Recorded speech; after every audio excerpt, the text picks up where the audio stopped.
Yeti stereo microphone. Well done. There we go. And the waveform looks good. Looks great.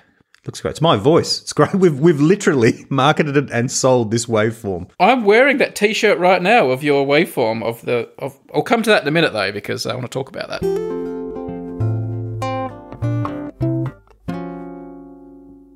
My first idea for a podcast though is called Lawn Mowers Near Brady's House.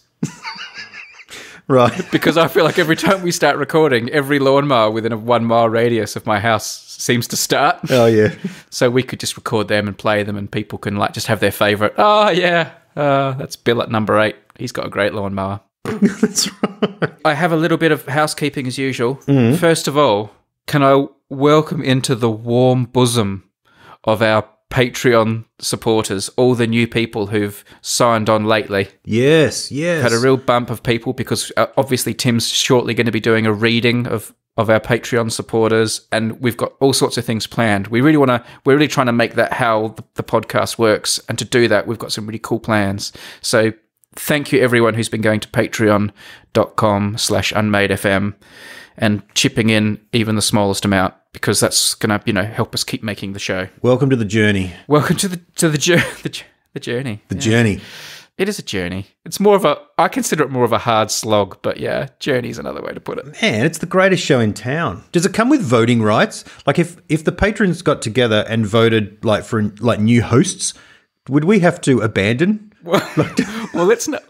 I don't think they can like impeach us, but occasionally there will be votes. Like I have done it before. Like if I'm not sure what title to give an episode, and I decide to do like a little poll, Patreon is where I'll do that. So it's the Patreon supporters that decide things like that, as well as other little bonuses. So, and they can make suggestions, but impeachment is not something that is on the table at this stage, for fear that could happen very quickly. Oh, lucky. Yes. Another thing I just wanted to point out, I mean, anyone who's listened to episodes of this show in the past will know that we're a little bit partial to a jingle called The Sofa Shop. For those of you who have never heard it before, it goes a little something like this. The Sofa Shop is your only stop for the sofa you need. The Sofa Shop, yeah, come and drop in. We have a sofa designed for you. Choose your fabric, match your curtains too. The Sofa Shop ain't gonna cost what you think it will. Don't you do a thing until you see the Sofa Shop. And just recently, we had a civilian named Zach perform his own rendition of The Sofa Shop on the piano. Incredible. Zach is quite the pianist. So we thought we'd share that with you. Here it is.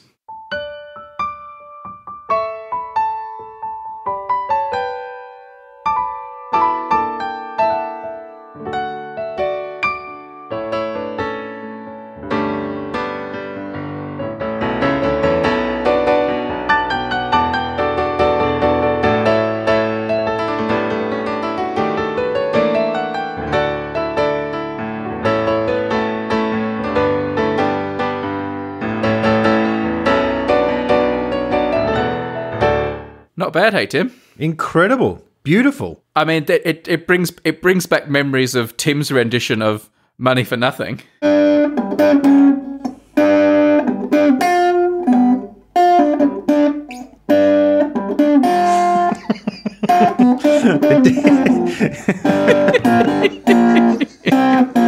Any excuse.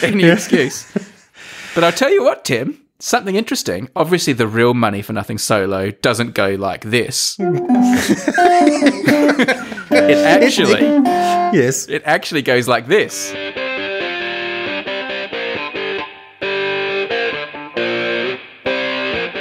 There was okay. Yeah, I bet that wasn't his first take. Like, so anyway, funnily enough, I got in touch with Zach of Sofa Shop piano fame, and I said to him, Zach, why don't you have a go at Money for Nothing on the piano, the famous solo? Would you like to hear an exclusive? This is a Unmade podcast exclusive. Would you like to hear Zach, his version of the Money for Nothing solo? Yes, I would. Here it comes, Tim. All right. For you, I'm going to play it off my phone, but the civilians will hear it at better quality. But here it goes.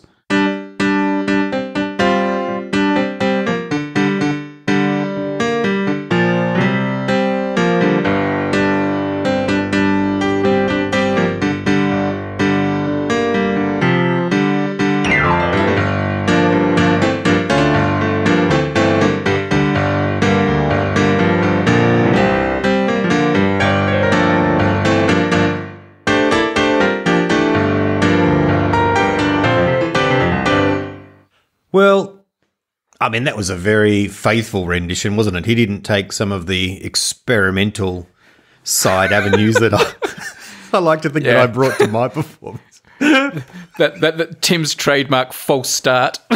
That's a classic. I've never even heard Mark Knopfler do a false start like I did. That's how. Just more avant-garde. I like that we've just played this fantastic piece of piano playing by Zach, and you're still just praising your work. I think it's more defense than praise, but that is impressive. that is impressive. That was beautiful. That was truly something. Yep. On you, Zach. Much appreciated. I have to say though, he doesn't have a lot. There's a lot to, in terms of his original performance. The Sofa Shop is one of the great melody lines of all time. I didn't think you could improve on the Sofa Shop theme, and I still don't think you can. But if anyone came close, it's Zach. He did. That's it for housekeeping, and I'll let Tim play us out.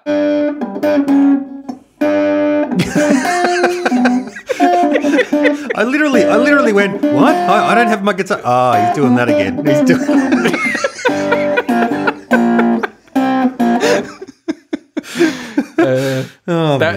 You can get Tim's solo, the waveform of that solo by Tim, as a T-shirt, which I am wearing at the moment. And I have to say, when you don't know what it is, that you don't know it's like, my mate playing a crappy bit of guitar, it just looks like a cool T-shirt. It looks like it's like, is that like a Radiohead T-shirt, or it looks like a cool band T-shirt when you don't know what it is. So have a look at it, people. That's what people often say about my guitar playing. Going, look, it doesn't sound that great, but it would look great on a T-shirt. Tim's guitar playing is best appreciated as a T-shirt. Well, I think the false starts, space out the little waveforms nicely into a nice pattern. In fact, when you were playing it, you didn't even care what it sounded like. You were thinking, how's this going to look on a T-shirt? That's right. I see music. Really? Yeah. It's synesthesia. I see T-shirts. I go to a concert and all I see are T-shirts floating in front of my face. That's how I absorb music. Like people who smell sounds and taste things when they see things. Tim just sees T-shirt designs when he plays the guitar. That's right. That's right. We've all got something to contribute. So, Unmade Podcast, the thing we normally do here when we're not playing T-shirts is have ideas for podcasts. Who's going first with an idea? Well, I'll go. I've been thinking recently about something that a friend of mine said years ago, and that is that everyone needs a dead genius. Like, they need a reference point in their mind that they look to, that they seek the wisdom of, kind of like a North Star person. Like, how you seek to learn from a bunch of people. You might read a biography here or a biography there. You might learn a little bit, but you kind of need someone that you go to that you know a lot about. You've read more than the first line of their Wikipedia page about. But they're dead. Yeah, like a historical figure. So you can't go to them and actually ask them for advice. When you say get advice or inspiration from, you mean just from their works or their writings or their performances and things. Yeah, that's right. Oh, yeah. Nice. If they're alive too. But I thought about this podcast could either be called My Dead Genius, or the other name that's a bit cuter you could call it is, you may not be able to use this, is My Yoda. That is, the kind of Yoda in your life, the person who's your reference point for... I like just Dead Genius, Tim. Not My Dead Genius, just Dead Genius. It's a cool name. Cool. There we go. Put it on a T-shirt, man. That's right. Yeah. And I think it should be a qualification that they have to be dead. There's something like, I quite like that. Like, it can't be like, your inspiration can't be like a current musician or someone, a contemporary. It has to be someone who has died, who is someone who is not alive, but who inspires you. That's right. I think that's clever. And I like the idea because people often talk about, I wanted to travel to this place because I wanted to go where so-and-so was born or where they spent their time, or, you know what I mean? We talked about Isaac Newton when I was in the UK, and how his writings, the Principia and different ones, are stored at the Royal Society. Yeah. And so that's like ground zero if Isaac Newton was your dead genius, let's say. Who's your dead genius, Tim? Hang on, I know who your dead genius is. Well, you're my live genius. So Yes, yeah. so one day you'll get graduated. Until I die, I know who your dead genius is. Is it C.S. Lewis? Yes, it is. Yeah. So most people would know C.S. Lewis if they know him as the author of The Lion, the Witch and the Wardrobe, the Narnia movies. Before you continue, Tim, this is too big a coincidence for me not to mention it. It's not that now I think about it, it's not that impressive. Ah. But it's too late for me to abort. The last 2 minutes, while we've been talking about dead geniuses, I've been staring at the spine of a book on my shelf, which is Stephen King's 11/22/63, and on the spine of the book is a picture of JFK in the car just before he gets shot on the 22nd of November 1963. Yeah, and that's the day C.S. Lewis died as well. That's right. Yeah. That is a tenuous coincidence, but well.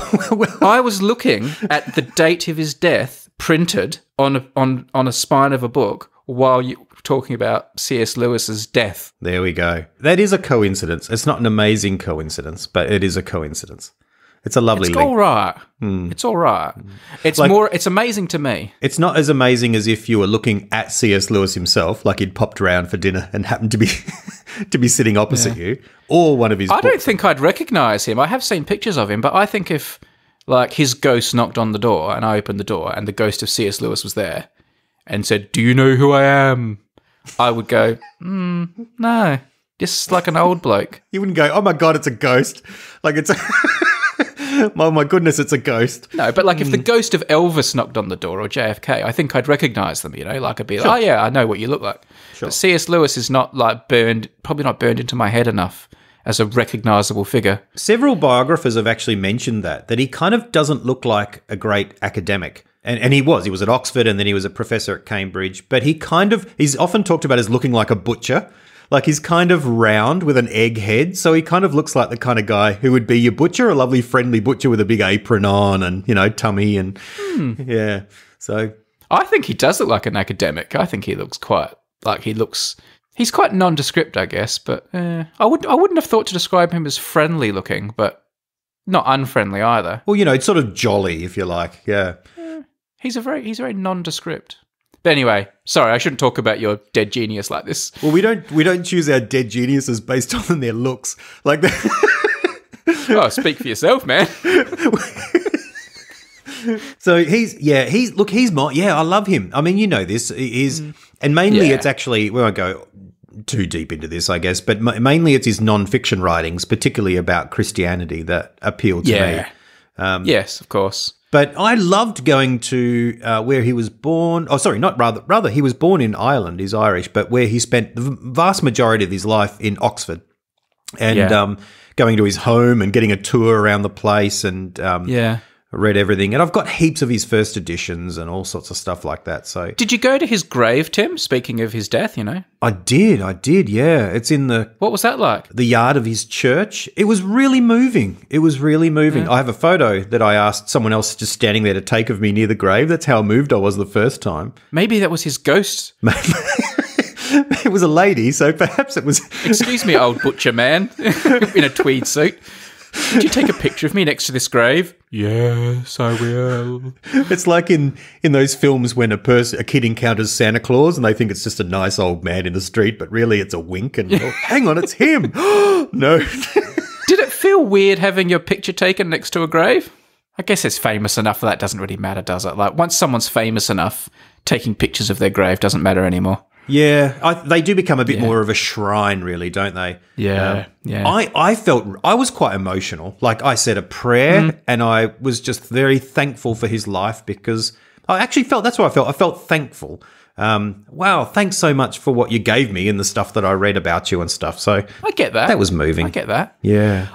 One of the video series I do, which you probably don't even know exists, is called Deep Sky Videos. Yeah. And I'm doing these 110 videos about these objects in space that were catalogued by a long-dead French astronomer called Charles Messier.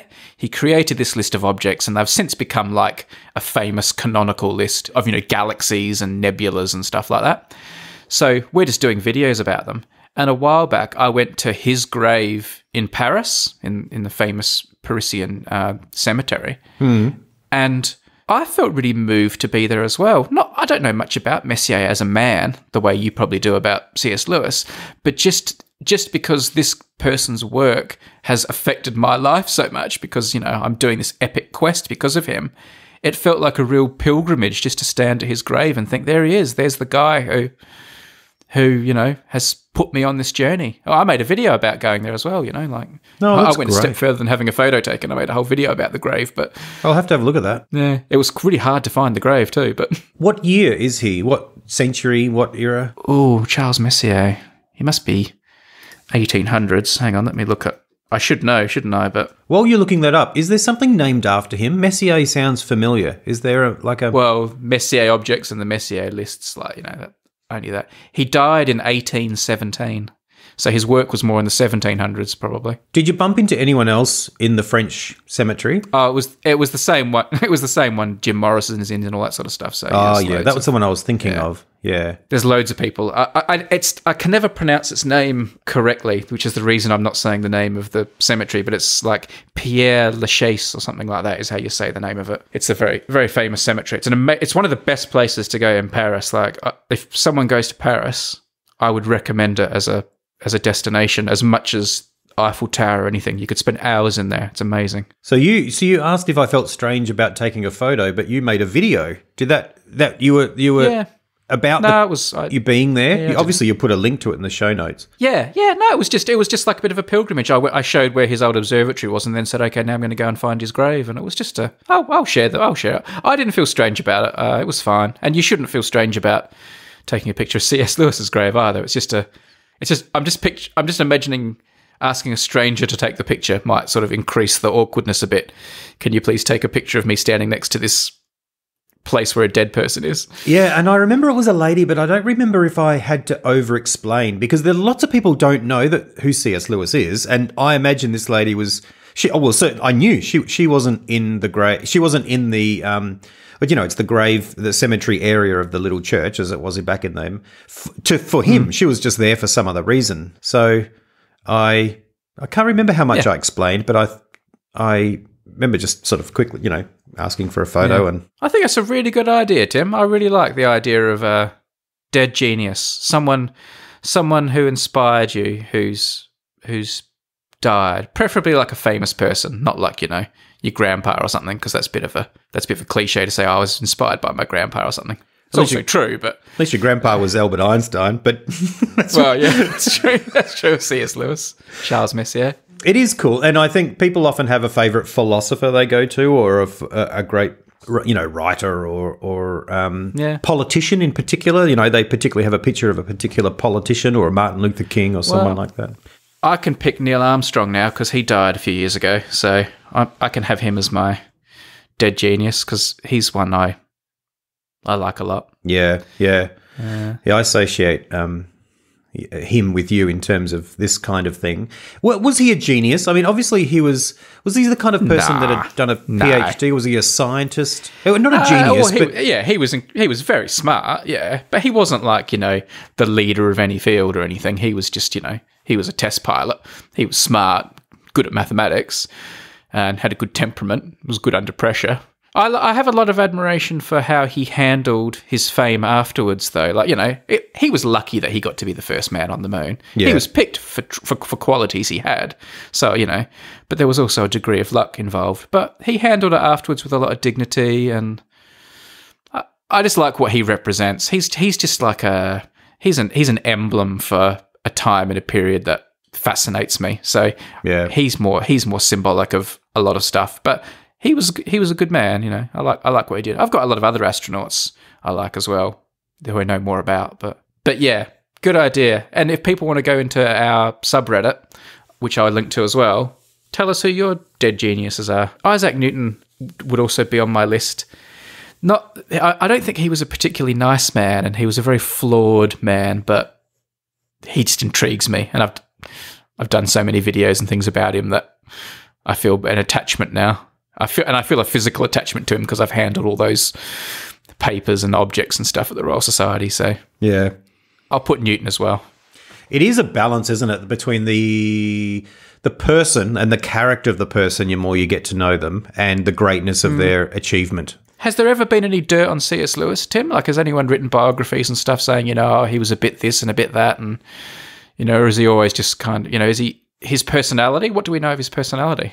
You don't know much. Well, people know of him and his personality. Nothing that stands out as being skeletons in the closet or anything like that.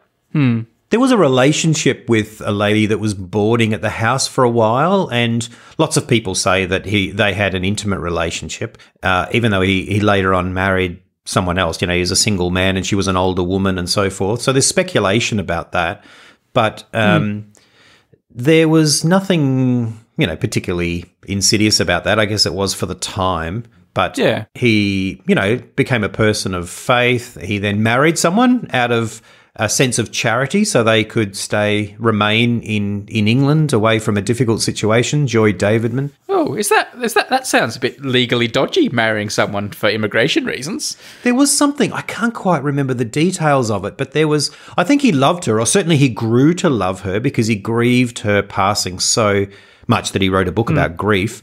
But I think I think he cared for her and then maybe not have married her, but then did marry her because it would help her out of a situation and she was separated from her partner back in America. That's terrible. I'm sketchy on those things. It's been a long time since I've read about that.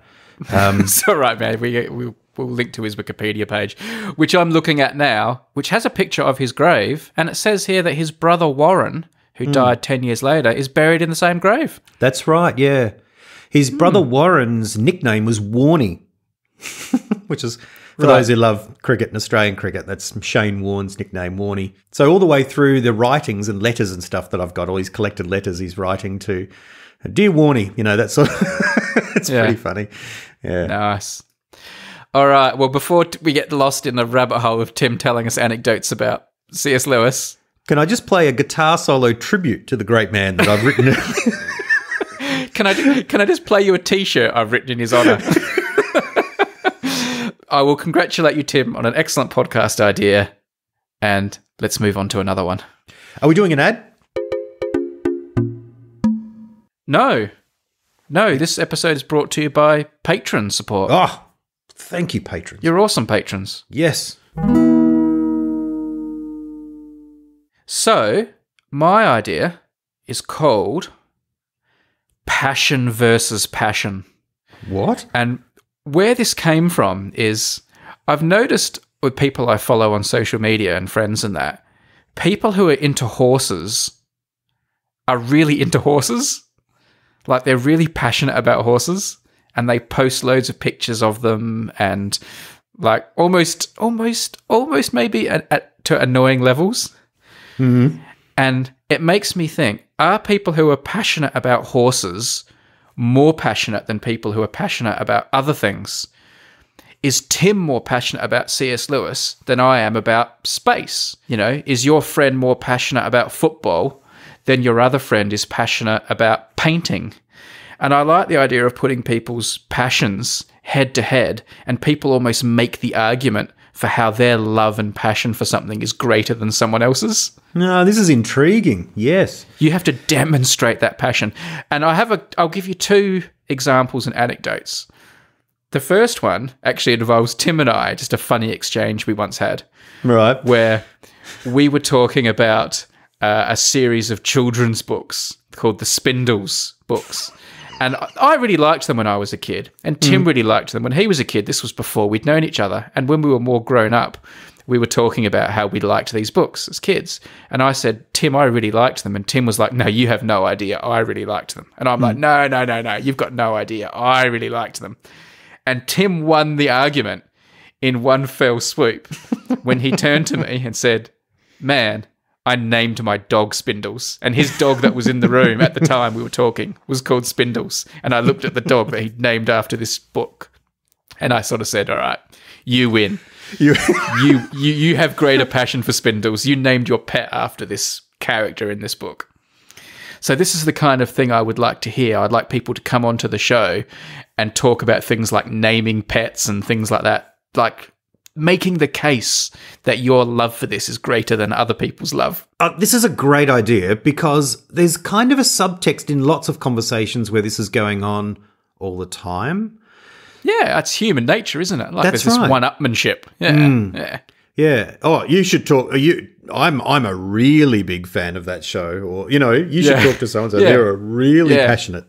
Yeah. Yeah. And if sometimes you've just got something over the other person where it's like, I've done you. You can't top that. Let me come back to horses because my auntie Deb, was really into horses when she was a little girl. She loved horses. She's the auntie. She's my mum's sister, right?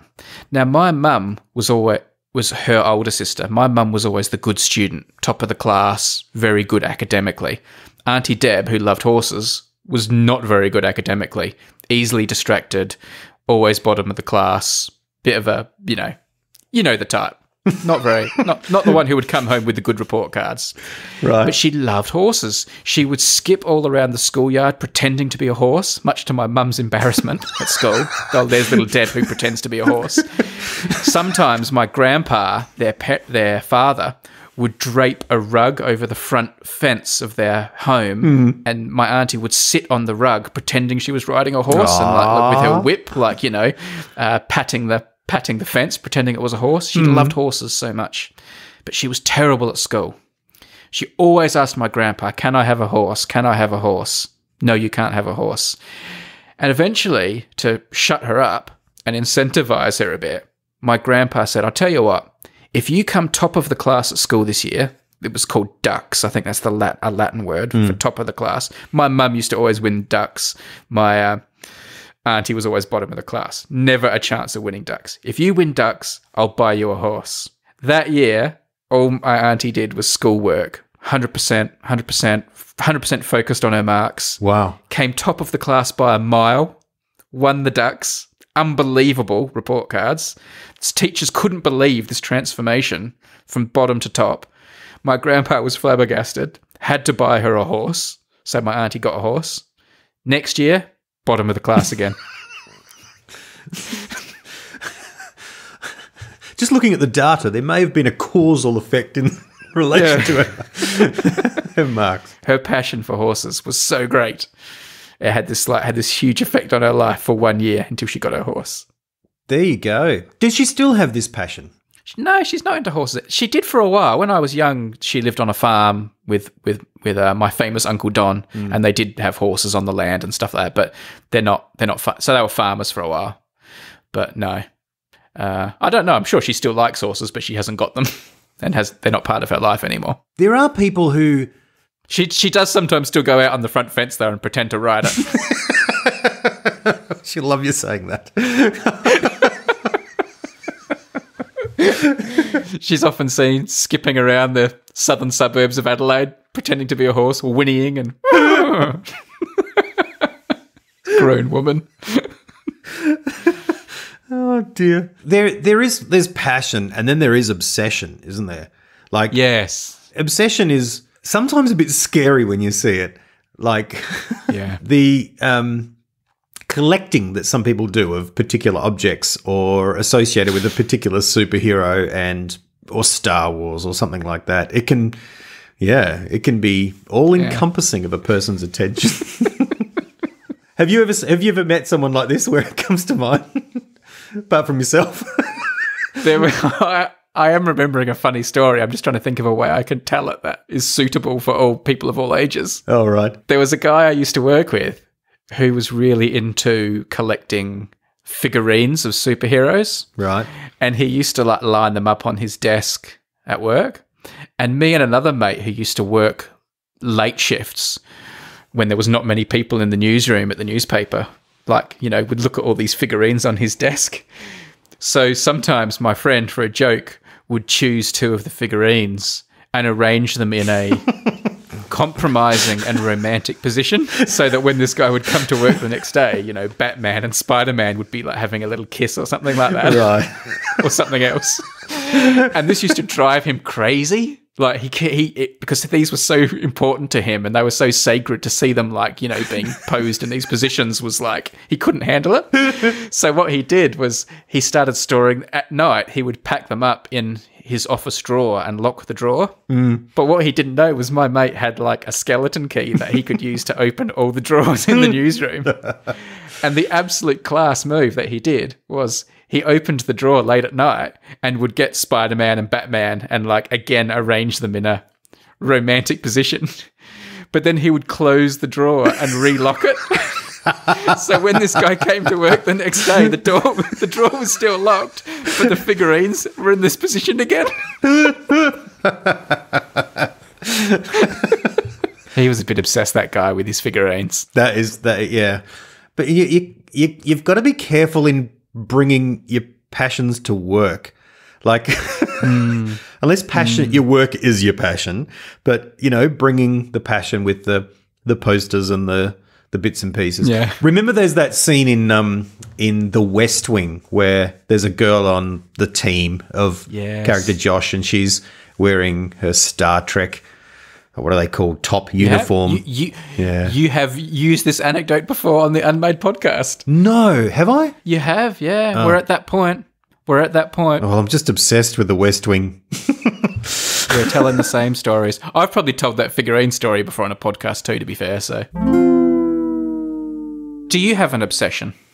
Do you have a passion that you think goes too far? Not an obsession. For a long time, buying CDs and tracking down particular records and music and rare things for certain people was very strong. But I don't know. They're all in the shed. And then I just went through them a few weeks ago when we moved and got rid of lots of them. And so, you know, streaming took care of that. I also think having children must temper that quite a lot, because your ability to focus and obsess on your own interests must become diluted. Yeah, it doesn't matter as much as well, but you just focused on other stuff. Yeah. I don't think I have any passions. The word passion, the root word of passion, I think, is suffering, which is interesting. All right. The passion is the suffering. So passion's an interesting word that you chose rather than interest, but it's you know, something. Well, yeah, interest versus interest is not quite as cool a name for a podcast, is it? No, it's not. You want you want to be emotive. Passion's a more emotive word than, you know, interest, hobby. There's interest. You want something. There's passion for sport, and then there's obsession for a particular team or a sport. You see a lot of that in Australian society. What do you think my passion is? Your passion, you have real interests that have ebbed and flowed. So I would say, obviously, you've had a great passion for the moon and an interest in space. You've also had a great passion for cricket, and you went through a phase in the 90s where you were almost obsessive about football for some reason. You were just like, you'd come over to see me and you'd be like, I can't talk yet. I need to listen to the last 20 minutes of this game on the radio. Oh, and as in Aussie rules football. Yeah, that's right. So you were like, you just knew heaps of detail about it. And got very into the stats and stuff, didn't I? So that's right. Yeah. But I think your passion now is around your work. You know, you work pretty prodigiously and you find great joy in it. And have I missed something? No, I don't think so. Audrey, yeah. Cute little chihuahua. Audrey is pretty cute. Oh man, she's so cute. she's heartbreakingly cute. Let's move on. Idea from a Patreon supporter. I'm looking forward to this because you sort of laid some breadcrumbs last time about a Jeff. I did. Is that right? Well, I said what his name was. Yeah. Jeff. Yeah. Okay, here we go. Patreon supporter who wants to give us an idea today is Jeff from the USA, and he says, more specifically, he is from the literal center of the universe, which is Wallace, Idaho. He now lives in Philadelphia, which is merely the center of the sandwich universe, but he's originally from Wallace, Idaho, and the reason I have learned that it is called the center of the universe is obviously as a bit of a publicity stunt. The mayor of Wallace, Idaho, at one stage declared a certain part of the town to be the center of the universe arbitrarily. And there was like a manhole cover, like a drain cover there, that they like said this is the center of the universe and had it like made as like an official plaque and stuff. So it's a town that has claimed to be the center of the universe. Gosh. Wallace, Idaho. Right. We shall return to Idaho shortly. Some mayors just don't have enough to do they? Like, No. Where are we, Jeff? For a job, he teaches robots to talk. He says no more about that, so we'll have to just figure that out for ourselves. I say, anything else interesting about you? Jeff says, I am so tall, he's 6'9", which is 205 centimeters, that most people call him Tall Jeff. He says, even when there isn't another Jeff around to disambiguate me from. Out of principle, I have never played basketball. I make objectively the best cake, a claim often challenged but so far upheld by all challengers. I can say with certainty that the best pie crust is made from bear lard. Whoa, okay. I didn't know bear lard was a thing. No. But apparently it is. Yep. If I was eating a lovely piece of pie and then the person said, do you know why that crust is so nice? Because it's full of bear lard. I would carefully put the pie down and move on to some of Jeff's cake. So, idea for a podcast. Here we go. It's quite long, this, so I might have to trim some of it later on, but here we go. Since I'm from Idaho, I would do a podcast delving into the real history of Idaho's remarkable place names. Not many people know this, but the name Idaho itself has a mysterious etymology and was possibly made up of nonsense syllables. For that reason, it would be part visitor's guide and part nonsense, which is fitting as Idaho has never quite been a real place. Some possible excerpts from such a podcast would be: the Big Lost River is of course named for its curious quality of disappearing partway along its flow. The river sinks into the ground. However, not many people know the nearby Little Lost River is actually named for the last recorded words in the journal of an unknown explorer whose remains can still be visited along the shores of the river, and the aptly named Littlemore Lost Caves. There's also Craters of the Moon is one of Idaho's most unusual attractions. Not many people know that Craters of the Moon National Monument was actually created in the 1970s when the Glory of the Moon missions inspired the federal government to convert some of its massive unused land holdings in Idaho into a lunar colony theme park. He goes on and on. Episodes could cover one or more places in Idaho. There's a lot to cover. There's the Sawtooth Mountains, the River of No Return, the Atomic City Ghost Town, Big Dick Creek, the towns of Slick Poo, Riddle, and Ozone, or just whatever the Idaho government keeps tucked away in a little village called Cabinet. He says we could even do a Tommy Ball crossover, as who can forget that classic of the sports movie genre, My Own Private Tommy Ball, about how the first local Tommy Ball team to place it. Oh, he goes on. He goes on. This is the KFC letter of patron ideas. Anyway, so there we go. Jeff with a very parochial, specialised idea. I mean, I think a podcast about places with unusual place names is a good idea. Whether it should necessarily be restricted to Idaho, well, I'm less sure. Have you ever been to Idaho? I have not. Have you? No.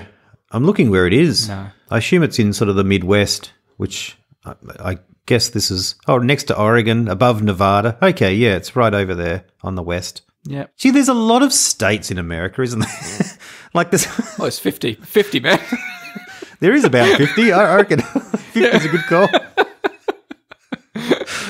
But I press Idaho and images and some beautiful stuff comes up, including what feels like pretty, the road, the sort of road you feel Forrest Gump was running down, just moves off into the distance, that straight road you see on the cover of Eagles. On Wikipedia, I'm looking at a picture of the Great Seal of the state of Idaho, which is very busy, very colourful. It is. And there's a woman wearing white. She's holding scales, obviously, like for justice. And then she's holding like a stick. And on the top of the stick, there's like a white object that looks like a hat, like an elf's hat or something. Or a sock. Maybe it's sock. Sock? The Great Sock of Idaho? I don't know. I don't know what that's all about. If anyone knows what that thing is on the end of the stick, it probably is something really like famous and important. But to me, it looks like she was wearing like an elf's hat, like a Santa hat, but white. And then she took it off with the stick. That can happen accidentally if you're lifting up a stick carelessly. And maybe the guy doing the symbol didn't know that the model had accidentally taken her hat off. I don't know what's going on there. I want to know. I want to know more. There's a deer. There is a stag. There's a river. Yes. There's a miner who looks like the pickaxe is going into the side of his head. Anyway. There's lots of colours, and then there's another emblem with lots of colours inside it. And yes, it's interesting. There is like it's an emblem within an emblem. It's a little bit like, And the sky of this great seal is like blue, and then the sky in the emblem is also blue. Yes, it's the same blue. Which is kind of, it creates this weird effect of, I don't know why there's a shield inside the seal. It does look a bit like they had two winners in the competition. Yeah. It's like, let's put one on top of the other one. The one with the horse is nice, and let's put it with the other one that has like the wheat and the hat stick. And maybe that's just like a hat holder, like a hat. Also, if you zoom in on that shield within the seal, there's another logo within that. Just keeps its seals all the way down. Maybe that's what Idaho means, logo within a logo. Maybe that stick is used to take hats off really tall people, like Tall Jeff from Idaho. Maybe. We're saying logo, but it's a seal. Seal within a seal. That's right. Maybe there's lots of tall people. I like that. He's an interesting guy, Jeff, isn't he? He's decided not to play basketball on principle because he's so tall. Yeah. But he takes great pride in his cakes. I feel like this would be an interesting... There should be a podcast just about Jeff. Why Jeff? Do you think there would be a height advantage in baking cakes? Like you can reach ingredients that other bakers can't reach? Or would it be a disadvantage because you've got to bend down to the oven and you're so tall? Yeah. And you can't see the mixture as much and you might have missed something in there that, Yeah. Here we go. Napoleon Dynamite takes place in Idaho. So that gives it a little bit of... Remember the quirkiness of Napoleon Dynamite? I can do better than that, Tim. The film Dante's Peak about the exploding volcano was filmed and set in Wallace, Idaho. Oh, right. The very town we're talking about. Oh, that had Pierce Brosnan in it. Is that right? That rings a bell. Yes. There you go. A rare departure from his James Bond era or soon after his James Bond era. I don't know if anyone is listening to the podcast at this point except Jeff, but I can bet Jeff is loving it. This is officially the episode where we've talked more about Idaho than any other episode. Yeah. I am absolutely certain. If Jeff wasn't already supporting us on Patreon, I would right now be making a big move for his patronage. Considering he's getting his own private podcast. My own private podcast. That's what... No pun intended. We're, of course, referring to My Own Private Idaho. Many people may not know that. Yes. River Phoenix film. For those who find jokes funnier when they're explained directly to you. Yes, indeed. Well, people wouldn't have known it was a joke otherwise, but that's right. Yes. It's a joke within a joke. A bit like the seal within a seal. It is. Everything is something within something else in Idaho. That's right. Idaho is actually a DAR within an IO. That's funny that he said it's a bit of it's potentially the name came from arbitrary putting together of letters. I'd like to know the story behind that. Well, you should hang out with Jeff. I'll pass on his email and you guys can sort that out. From the length of Jeff's email, I think he will have no reluctance whatsoever to tell you all about it. Oh, right. So they can, well, if he could find that out and send it to me, that'd be great. I'd be interested. Oh, here we go. Etymology. The name's origin remains a mystery. Oh, but then Wikipedia, of course, having said that, goes on and gives a whole bunch of information, which, yeah. Thanks, Tall Jeff. Thanks, Tall Jeff. There we go. It was good. It was good hearing from you. We are taking his word for it that he is tall, you know? How could he prove it beyond doubt to you? Like, I don't know. He could take a photo next to a regular Idahoan. Or someone who we know, so we know their height. Well, Pierce Brosnan and River Phoenix are the only other people we know associated with Idaho. And yeah, well, Jeff, if you could send us a picture of yourself standing next to Pierce Brosnan, we'd really appreciate it. It would be, although I've never met Pierce Brosnan in real life, so I don't know how tall he is. Maybe he could be a secret Tom Cruise, you know? Like maybe if you could take a picture of yourself standing next to a Rubik's Cube, because I know how big a Rubik's Cube is. That's true. Jeff, just email us a picture of yourself standing next to a... It'd be a really weird thing to do, though, to email podcasters just bragging about how tall you are, when in fact you're quite short. Well, it could be like a thing for him, you know? Like, I'm going to get these guys believing I'm really tall and bake cakes, when really he can't cook and he's really short. Who knows? Yeah. We're just a couple of suckers. He's just laughing his head off right now. That's right. I'll tell you one thing. This seal, if like every primary school child in Idaho at one stage has had a colouring in competition on the seal. It's a born colouring in competition. Yeah. It's very detailed, though. It's got very finicky, like colouring in those little bits of corn on the cob there would be really hard to get your yellow pen into. Like it's quite detailed for colouring in. Well, kids are very clever. I have more faith in the children of Idaho than you do, obviously. Would your girls enjoy colouring that in? They love colouring in. Yeah. For quite a few years, the printer at home was just forever printing off black and white images to colour in. It's just the ink, the amount of ink that just went on, black ink. And then you had the girls and that had to stop. I was like... I was just colouring in all the time. Texters. Yeah. It is funny. Colouring in for adults came in for a while there, wasn't it? Seems to have faded a bit now, but... Yeah, it was a trendy thing for about a year. Yeah.